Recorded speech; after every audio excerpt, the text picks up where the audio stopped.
Good afternoon, I'm Carrie Davis. History was made in Liverpool last night as the city hosted the Eurovision Song Contest. Sweden's Loreen became the first woman to win the competition twice as a record television audience tuned in to watch. But there was disappointment for the UK's entry, May Muller, who came second to last, only beating Germany's score. Graham Stoddart has more.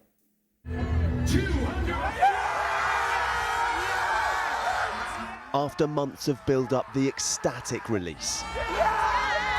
Crowds in Liverpool fizzing with energy as Sweden's Loreen was crowned winner. As if one Eurovision victory isn't enough, this is actually the second time she's managed it.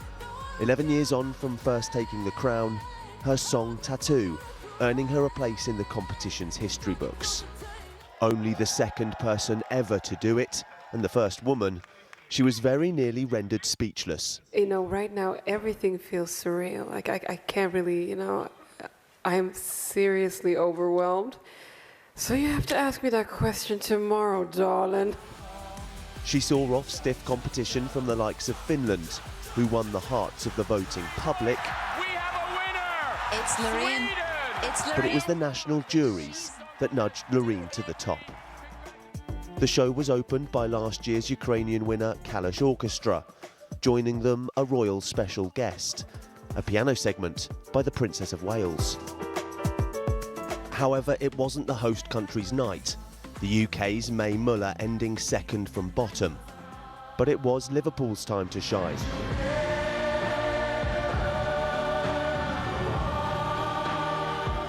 A rendition of You'll Never Walk Alone, prompting an emotional response from host Graham Norton. Tear in my silly old eye. It was an especially emotional night for the Ukrainian entry.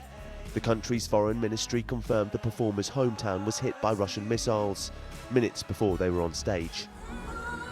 For fans, it was, as ever, an evening they'll never forget.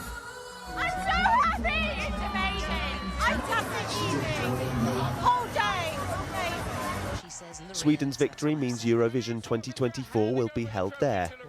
50 years on from ABBA's historic win with Waterloo in 1974, it should make quite the party. Graham Stothard, ITV News.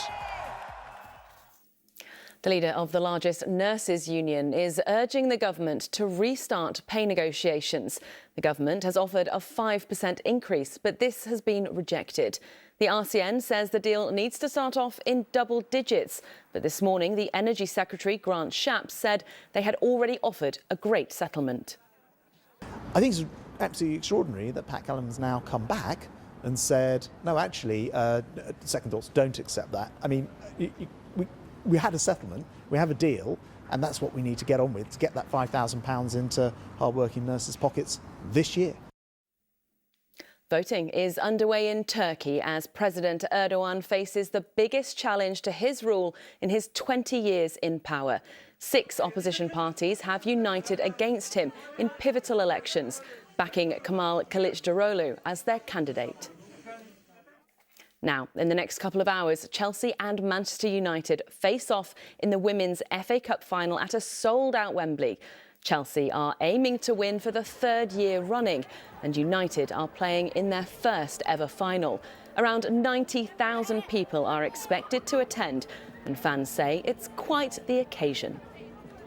The amount of young girls are interested in playing football. We get so many girls interested now, and it's just great to see. It's not just a man's game, it's definitely a women's game as well. And it just proves, today just proves it. I think it's more that people have more respect for the women's game, and it's just becoming much bigger in the UK, and it just needs to get that, wide variety of fan base. Finally, thousands of runners have taken to the streets in Leeds this morning in the first ever Rob Burrows Marathon. The charity event is being held in honour of the rugby league player who has motor neurone disease. Mr Burrows is being pushed along the 26-mile route by fellow teammate Kevin Sinfield. That's all we have time for this lunchtime. ITV News is back at 6:10. Have a lovely Sunday.